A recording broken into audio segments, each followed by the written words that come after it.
Let's go back to Mr. Hethgate. Would you approach the podium? Andy?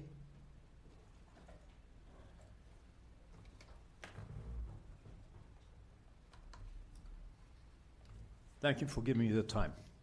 The appeal of downtown is tied in very strongly with the riverfront, as we all know. We can see that with the effect of one came up in the 7th and 8th floor. They sold the penthouse for 5.3 or 5.4 million, which is a high price for downtown Fort Myers.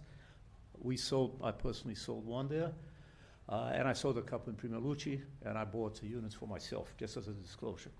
So the effect of empty lots in downtown, we don't have to say what that affects in terms of people coming here to open a business or to live here or to just cruise in downtown Fort Myers. The last buildings we had here, Oasis, Beau Rivage, Riviera, Saint-Tropez, were 20 years ago. You know, that's 20 years ago, that's the last residential that went up in downtown Fort Myers. That's astounding. I came from the other coast. I just came back from there. And I know we don't want to be Miami. We're never going to be Miami or Sunny Isles, but I've seen it's just staggering. So we want a little bit of that because we want business here. We're all business people. So my pledge is that eventually, when and if appropriate, the TIFs be, and I know we have a lot of controversy about what has happened in that lot with three different developers. But we have the same thing with the hotel. It took 5 years to get the hotel up. And we know the effect of the hotel in downtown Fort Myers. We have seen the effect of one. That home in front of one got sold for $850, $860.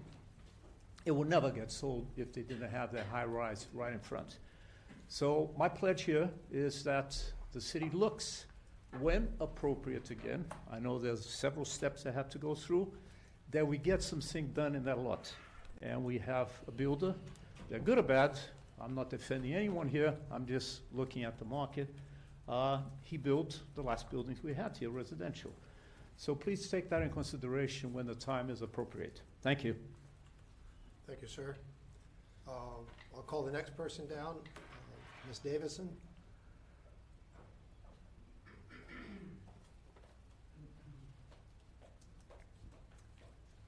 Hi, I'm Diane Davidson. I live in Manchester, New Hampshire, and I didn't know I was going to be speaking. I came down to sort of see what was going on. 4.5 years ago, well, about 5 years ago, I knew I wanted to live somewhere in this area, and forgive me if I offend anybody. I'm just not the Naples type.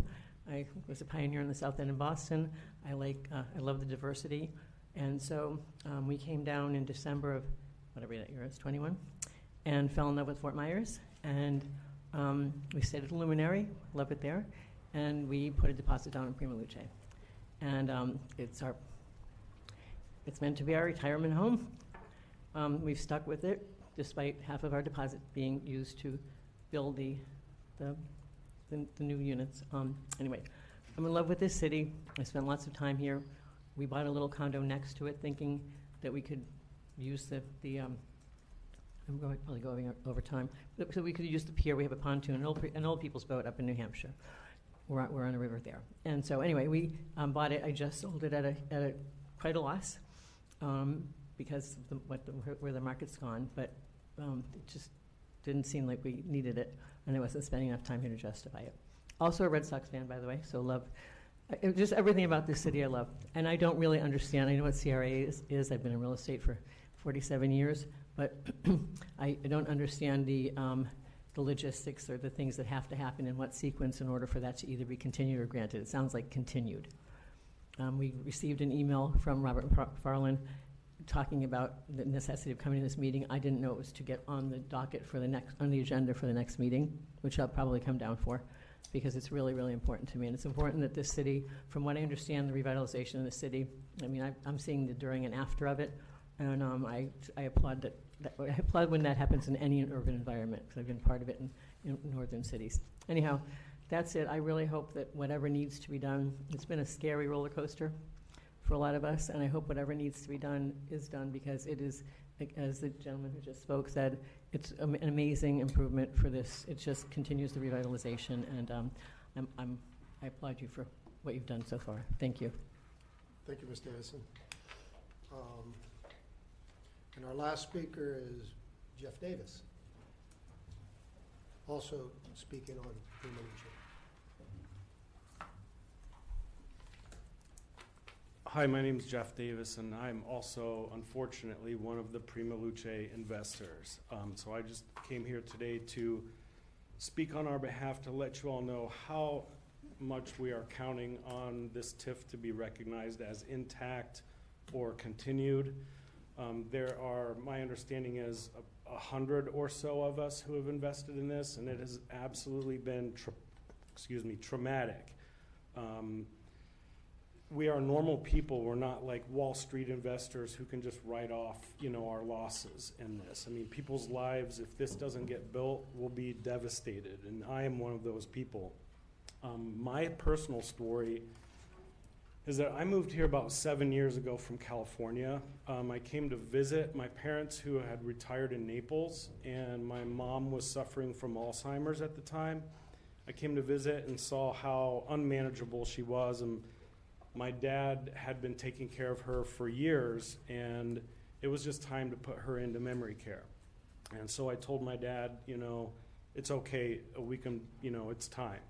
So I went back to California, I sold my home, and I packed up a U-Haul, and I drove out here to move out here to make the most of what time we would have left with my mom. And in getting my dad's advice, he said, you should check out Fort Myers. It's more affordable than Naples, and it's just a bunch of old people here in Naples. So I moved to Fort Myers, and little did I know, there's a bunch of old people here at Fort Myers, too. But I'm just kidding. I love old people, and I hope to be one. I hope to be one someday. And I'm getting there awfully quick, waiting on this Cra Meeting development to get built. Okay. It's my understanding that we have a new developer, that they're trying to raise this thing from the dead, and I just want to let you guys know how devastating this has been for those of us who have invested in this. When I sold my home in California, I invested every bit of that into Cra Meeting, which in hindsight was a mistake.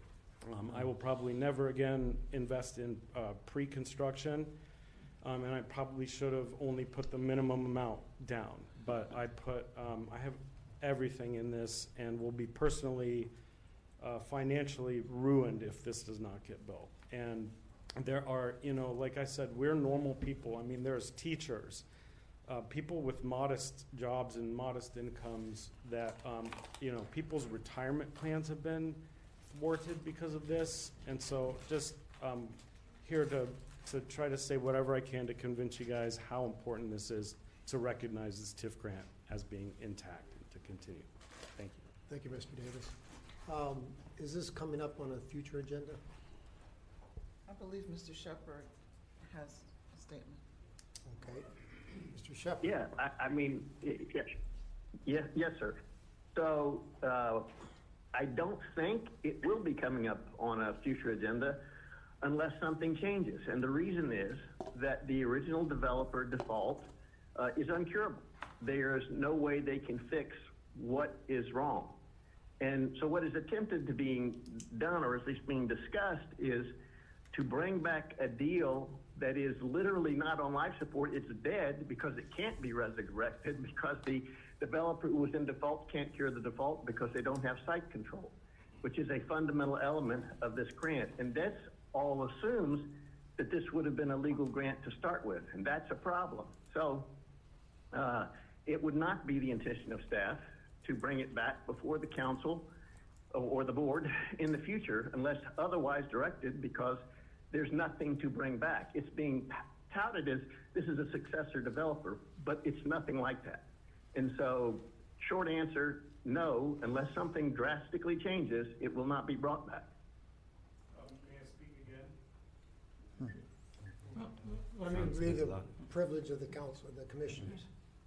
Let me say, there would be nothing from the new owner from making a new application. And that's what they should do.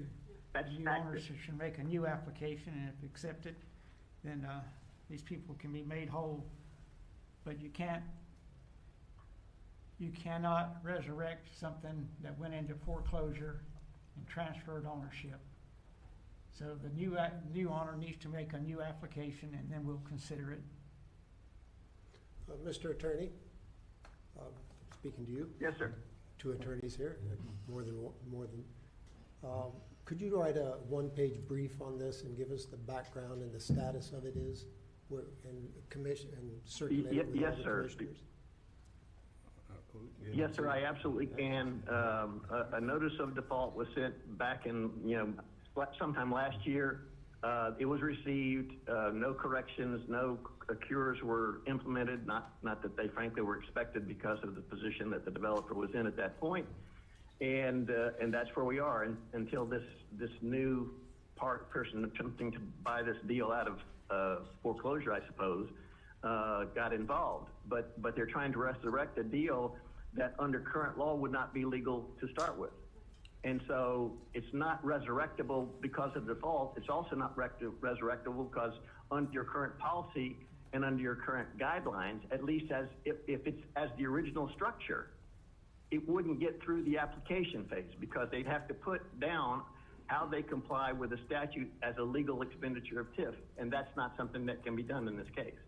They can present a new application with new sources of funds or uses of funds that might be legal. Don't know, I don't want to prejudge what I haven't seen, but if they were to present the same application under the same terms that were for the original deal, it wouldn't get out of the application phase because there's nothing that they can point to legally in the statute that would make it legal.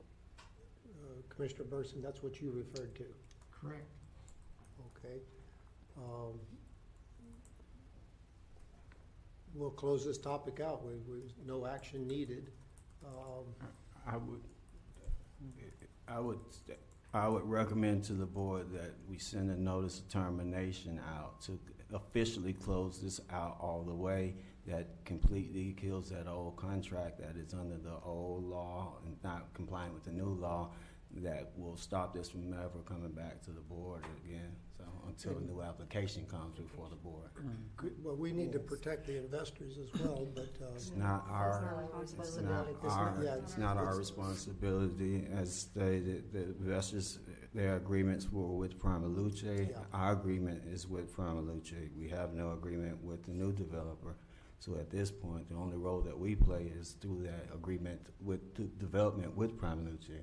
Under that, we have no dealings whatsoever with the investors. We didn't receive money from the investors, and that agreement was not to the benefit of the developers. If you read the agreement, the terms of that, we were only obligated to Prima Luce once they completed, which they never did. So we owe them nothing. Nor any other person that came in at this point. As Attorney Shepard stated, they wouldn't be able to get title to that property, and they're not on the original agreement. We never assigned that agreement to them, nor would we do it at this point because it's not permissible under the law. So it's really a done thing that we can kick the can down the road, and we have, honestly, and not to sound insensitive to the concerns of the investors, but we have no financial obligations, nor do we have the means to make them whole. They do have the state attorney's office if they want to report this as an economic crime, if they see fit, but that is not under the purview of this board here. What we control is the agreement to develop that we entered into with Prima Luce, which, as Attorney Shepard has stated, they have defaulted on several means of defaulting. One, they were required to obtain financing. Did they obtain financing? Portions of it, yes, but they did a deed in lieu, which means they did not maintain the financing. They don't even own the property at this point. They did not complete it as they promised us to be done by December of 2023. So there's really nothing else to do with this. All we're doing is except they could apply for a new TIF. they can, yeah, Yes. that's on a whole new application that comes like these other individuals that are getting ready to apply. They would do the application. There's an evaluation process that we go through to see if it even meets for that. But that's a whole nother, that's not where we are with this here. This can be dealt with. There's nothing else to wait for on this one here. So it would be my recommendation to make a motion to send the notice of termination and just be done with this one. If they want to pursue it, go ahead and do a new application. I'll make that motion. A second. Any opposition to this motion? I hear no nays, so it's all accepted.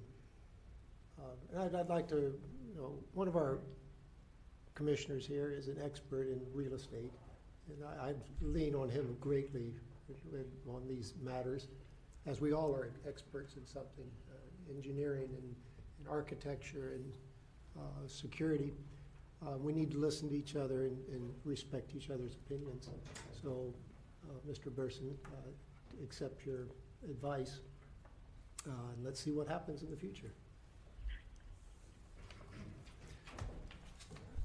So that brings us to a motion for adjournment I'll make a motion. Second. and adjourn.